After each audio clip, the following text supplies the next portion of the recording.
자, 이번에는 국민의힘 얘기도 해보도록 하겠습니다. 닻을 올린 윤석열 선대위 인재 영입을 놓고 논란입니다. 일명 비니좌 노재승 공동선거대책위원장의 과거의 문제 발언들이 계속해서 논란이 되고 있는데요. 이분이 사실은 서울시장 보궐선거에서 지지 발언하면서 유명해졌다면서요? 네, 그렇습니다.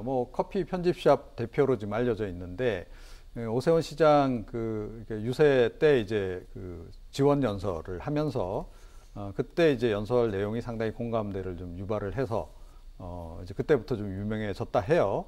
저는 사실은 그렇게 자세히는 모르겠습니다. 이분이 어떤 분인지. 그런데 최근에 이제 이 선대위원장으로 영입되고 나서 이후에 이제 쭉 과거 발언들이 좀 논란이 되고 있는데 이거 보니까 조금 문제가 좀 있는 그런 발언들이 좀 많아요. 그러니까 5.18 같은 경우에 이게 상당히 좀 자기적으로 마치 미화한 것처럼 이렇게 표현하는가 하면 김구 선생에 대해서도 상당히 좀 어떤 살인 관련해서 좀 입에 담기 힘든 그런 근거도 없는 그런 걸 가지고 이렇게 비난을 한다든지 이제 그런 식의 발언들이 꽤 많더라고요. 그리고 이제 민주노총 집회 관련해서도 경찰 왜 총기 사용 안 했냐는 식의 그런 식의 발언들. 이런 것들은 좀 제가 보기에도 보통 사람들의 상식선에서 보더라도 좀 문제가 있는 발언들이다. 좀 이렇게 생각을 해요. 그래서 이 부분 지금 보니까 논란이 워낙 되니까 지금 선대위 차원에서 이 과거 발언들을 좀 검토를 하고 있다고 하는데 예. 좀 정리될 가능성도 좀 없잖아 있다. 이렇게 생각을 합니다. 이분이 사실 극우적인 관점을 가진 분으로 알려지고 있는데 SNS에 올린 글만 봐도 그렇게 판단하는 분들이 많습니다. 국민의힘 입장에서는 좀 부담이 될 것 같고 사실 저희가 중도층 때문에 이재명 후보가 차별화 전략 구사하는 것 같다. 이런 분석하고 있는데 이렇게 극우적인 발언하시면 이런 분을 품고 가면 중도층에게 안 좋은 영향을 미치는 거죠. 당연히 안 좋죠. 지금 발언 내용을 보면요. 저는 이해가 안 되는 게 함익병 씨가 논란이 됐을 때 7시간 만에 철회했거든요. 근데 제가 볼 때 발언 수위로 보면 함익병 씨보다 더 심해요. 검정고시 출신들을 비정상이라고 얘기를 하고 그다음에 아까 말씀 5.18 관련된 문제, 집회 관련 실탄 사용하지 않은 문제에 대한 지적, 그다음에 정규직 폐지 이런 얘기까지 하고 있어요. 김구 선생님에 대한 모독적인 발언도 하고 저는 좀 이해가 안 됩니다. 근데 이걸 계속 끌고 가고 있어요, 지금.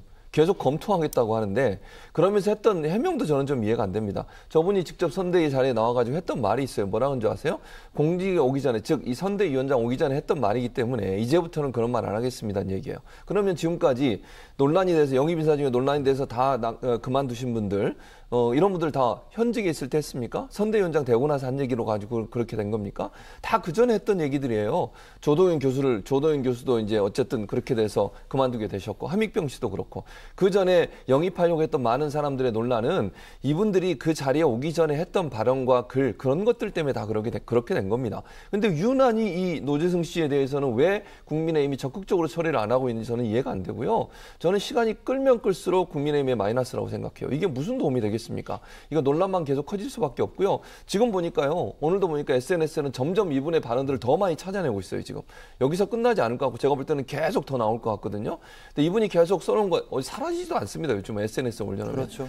그런 부분들이 제가 볼 때는 국민의힘에 부담이 될 수밖에 없는데 지금 관련된 분들 많은 원희룡 전 지사까지 나와서 이게 별 문제 아닌 것처럼 말씀하시는 거 저는 상당히 심각하게 보고 있고요. 이걸 계속 끌고 가는 순간 국민의힘한테는 더 안 좋은 영향을 미칠 가능성이 있다는 생각을 합니다. 네, 노재승 위원장의 과거 발언 논란에 이어서 이번에는 이준석 대표의 발언도 도마 위에 올랐습니다. 이 대표가 선대위 출범식에서 2030 대표를 연설했던 고등학생의 영상을 공유하면서요. 우리 고3이 민주당의 고3보다 우월하다는 글을 올려서 논란인데 그건 것 같아요. 우리 쪽에 더 나은 인재가 많다는 강조하는 측면에 나온 발언인 것 같아요. 그렇죠. 그러니까 그렇게 얘기했으면 돼요. 지금 말씀하신 것처럼 우리 측에 정말 유능한 인사가 많고 오늘 발언한 이 학생 정말 뛰어난 인사다. 우리가 이런 사람 영입해서 열심히 더 잘해보겠다. 이랬으면 문제가 없죠. 근데 잘 보세요. 민주당의 고3보다 우세하다. 무슨 기준으로 그렇게 한 거죠? 대회를 했습니까? 아니 무슨 비교 평가를 했습니까? 그리고 평가도 마찬가지입니다. 평가의 방법이 여러 가지가 있다고 생각해요. 각자가 갖고 있는 자신만의 탤런트나 능력을 각각 평가받는 겁니다. 어떤 예를 들면 수학 능력 평가라든지 그런 걸로 점수하는 거 말고도요. 개인이 갖고 있는 능력과 역량은 다 다양하다고 저는 생각해요. 그런데 아주 일률적으로 그냥 우리 국민의힘의 고3이 민주당의 고3보다 낫다. 이거는 저는 아니라고 봅니다. 그게 무슨 기준으로 본인이 기준인지 모르겠지만 이거는 상당히 현재 우리가 지향하고 있는 교육 체계와도 맞지 않다고 생각해요. 모든 사람이 점수로 줄 세우는 것도 아니고 지금 이분 같은 경우에 물론 나는 국대단가요? 국민의힘의 대변인을 하겠다고 지원하신 분들 중에 이제 우수한 성적이었던 걸로 보여져요. 예. 그럼 그 가운데서는 우수하다 이렇게 얘기할 수는 있지만 민주당의 고3이 누구를 대상으로 비교를 해서 이렇게 하는지도 저는 이해가 안 되고 어떤 비교 대상에 대해서 평가를 한 것도 없는데 그걸 가지고 주관적으로 이렇게 얘기하는 것 자체가 저는 매우 부적절하다. 그리고 이게 평가의 기준이라고 하는 것도 단순히 점수로 평가할 수 있는 문제가 아닙니다. 우리 고3 학생들 각각의 삶의 영역에서 열심히 노력하고 살아가는데 그들에게 이런 부분들에 대한 평가를 정치인 그것도 야당의 대표가 한다는 것은 대단히 부적절한 발언이라는 생각이 듭니다. 네. 거기에다 방금 말씀 중에 함익병 전 선대위원장 얘기도 하셨는데 공동선대위원장으로 함익병 그 TV에 자주 많이 나오시는데 피부과 전문의를 위원장으로 내정했다가 국민의힘이 7시간 만에 철회한 일도 있었습니다. 사실 김종인 위원장이 총괄위원장이 추천을 한 것으로 알려지고 있는데 노재승 위원장도 그렇고요. 그리고 함익병 전 위원장도 그렇고 중도위원 맞습니까? 국민의힘 이 두 영입 인재는 좀 그래 보이진 않는데요. 네, 그러니까요. 그러니까 제가 보기엔 좀 봉합까지는 잘했는데 봉합 이후에 지금 인재 영입 과정을 보게 되면 또 그 대상을 보게 되면 또 오히려 지금 자꾸 후퇴하는 거 아닌가 싶어요. 그러니까 그야말로 중도를 향해서 지금 과감한 그런 인재 영입을 좀 할 필요가 있는 거고 중도 지형에 좋은 인물들 많은데 왜 굳이 저런 분들을 택했을까 이런 생각이 좀 들고요. 그리고 양당 공이 지금 공통적으로 나타나는 문제가 뭐냐 하면 검증을 그냥 믿고 거른다는 거예요. 인사검증 기본적으로 해야 될 거를 제대로 안 하고, 그냥 뭐 좋은 분이, 유명한 분이 또는 힘 있는 분이 추천하니까 뭐 검증 그냥 거르고 대충 그대로 그냥 영입하고 수용하는 이런 식으로 좀 진행이 되고 있다는 거예요. 그러니까 뭐 민주당의 조동현 교수 같은 경우도 뭐 송영길 대표가 추천하니까 대표가 추천하시니까 그냥 믿고 거른 거 아닙니까? 이쪽도 제가 보기엔 마찬가지 같아요. 김종인 위원장이 천거하니까 뭐 김종인 위원장 정도 되는 분이 천거했으면 뭐 문제 없겠지 이러고 그냥 넘어가는 거잖아요. 근데 이런 식으로 하면 안 되죠. 아무리 그렇다 하더라도 아무리 뭐 그야말로 좀 중요한 인물이 천거를 했다 하더라도 설령 후보가 추천했다 하더라도 기본적인 검증은 해야 되는 겁니다.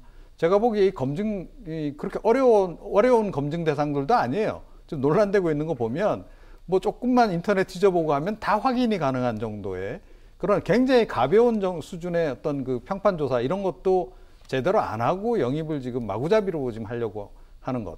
이게 좀 문제가 아닌가. 저는 그렇게 생각을 합니다. 그리고 이 국민의힘 같은 경우에는 정말로 좀 중도 지형의 좋은 분들 영입하는데 좀 공을 들여야 될 것 같아요. 너무 이게 좀 극우로 가는 게 아닌가 좀 걱정이 됩니다. 예. 네. 인재 영입 논란, 뭐 각 정당마다 겪고 있는 공통된 문제인데 사실을 좀 줄이려면 어떻게 해야 되는지 여러 가지 얘기들이 있습니다. 먼저 최 교수님께 여쭤볼게요. 네. 어떤 방식으로, 그러니까 검증, 뭐 SNS 정도는 검증하겠지만 그 밖의 거는 공직 후보자가 아니라서 검증도 쉽지 않아서 정당이 이해가 안 가는 건 아니에요. 뭐 그런 면은 있어요. 말씀하신 것처럼 경찰처럼 무슨 강제적으로 조사를 하거나 이럴 수 있는 상황은 아니죠. 그럼에도 불구하고 지금 문제가 되고 있는 것들을 보면 사실은 이제 그 SNS나 이런 글에서나 또는 발언한 내용 유튜브에 이런 내용들이 많이 논란이 되는 경우들이 많거든요. 그건 또 누구나 쉽게 접근해서 검증이 가능하고 그런데 그런 부분들이 좀 미진한 부분은 분명히 있습니다. 그러니까 저는 이거는 신경을 별로 안 쓰는 부분이 분명히 있어요. 그러니까 그거는 그냥 간단하게 보면 알 수 있는 부분 또 예전에 논란이 됐던 거를 잊어버리고 다시 또 영입하는 경우도 있거든요.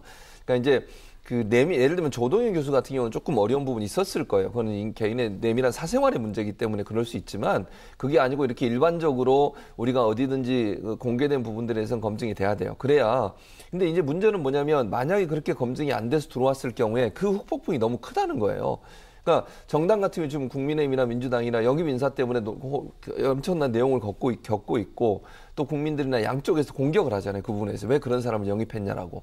그러면 사실은 이미지에 상당히 큰 타격을 입거든요. 그래서 좀 신중을 기할 필요가 있다. 물론 본인에게 확인하고 본인에게 이제 자발적으로 제가 볼 때 뭐 정당마다 자발적으로 물어보는 답변을 할 거예요. 근데 그게 사실은 제한적일 수밖에 없으니 뭐 솔직하게 그 뭐 영입할 인사에 대해서 혹시나 뭐 문제가 될 수 있는 사안이나 이런 게 있는지를 물어봐서 그런 부분도 드려야 된다고 저는 보거든요. 근데 뭐 지금은 보면 너무 막 경쟁을 하다 보면 그런 부분도 그냥 넘어가서 하는 경우들도 가끔 있어요. 이제 그런 부분들은 위험할 수 있으니까 신중에 신중을 기하는 게 필요하다는 생각이 듭니다. 네, 인재 영입을 안 할 수도 없고 한 손이라도 더 필요한 상황이긴 한데 뭐 검증 말씀도 지금 하고 계십니다만은 아까 말씀대로 뭐 당대표가 추천했거나 총괄위원장이 추천했는데 저희가 검증하겠습니다. 이게 쉽게 될 수 있을까요? 그러니까 그걸 시스템으로 만들어 두면 되는 거잖아요.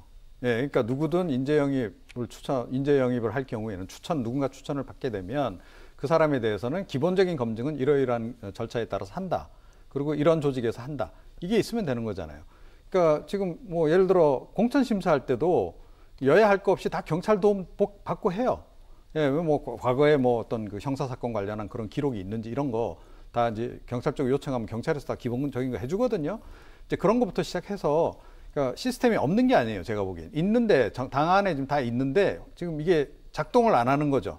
상고 국면이고 하니까 이건 좀 특별한 상황이다라고 이제 인지를 일단 하는 거고 그런 상황에서는 그러니까 지금 제가 보기엔 당 조직이 이게 제대로 안 돌아가고 있는 그런 상황인 것 같은데 이거 굉장히 우려될 만한 상황이다라고 저는 보고요. 이게 왜 우려가 되느냐 하면 나중에 집권한 이후에도 이런 식으로 인사를 한다 그러면 걱정되지 않습니까? 예. 문재인 정부에서도 지금 뭐 인사 검증 시스템 많이 붕괴되고 그랬고 논란이 얼마나 많았어요. 그리고 뭐 그야말로 인사 검증하는 과정에서 문제가 된 그런 인사들 인사청문회 했는데도 인사청문회도 다 무력화되고 결국 뭐 대통령이 원하는 게 아무나 그냥 막 다 임명해버리고 마는 이런 식으로 지금 바뀌어서 그것도 좀 문제인데 이게 지금 이 선대위부터 이러기 시작하면 이분들이 뭐 어떤 분이 대통령이 됐건 간에 인사검증 시스템 이런 식으로 무시하고 내가 원하는 사람 또 내가 아는 사람이 추천한 사람은 그냥 무조건 임명한다. 이런 식으로 갈 가능성이 높기 때문에 이게 좀 굉장히 우려가 되는 거고 그래서 이거는 그냥 넘어갈 수가 없는 문제가 아닌가 저는 그렇게 생각합니다. 네. 예.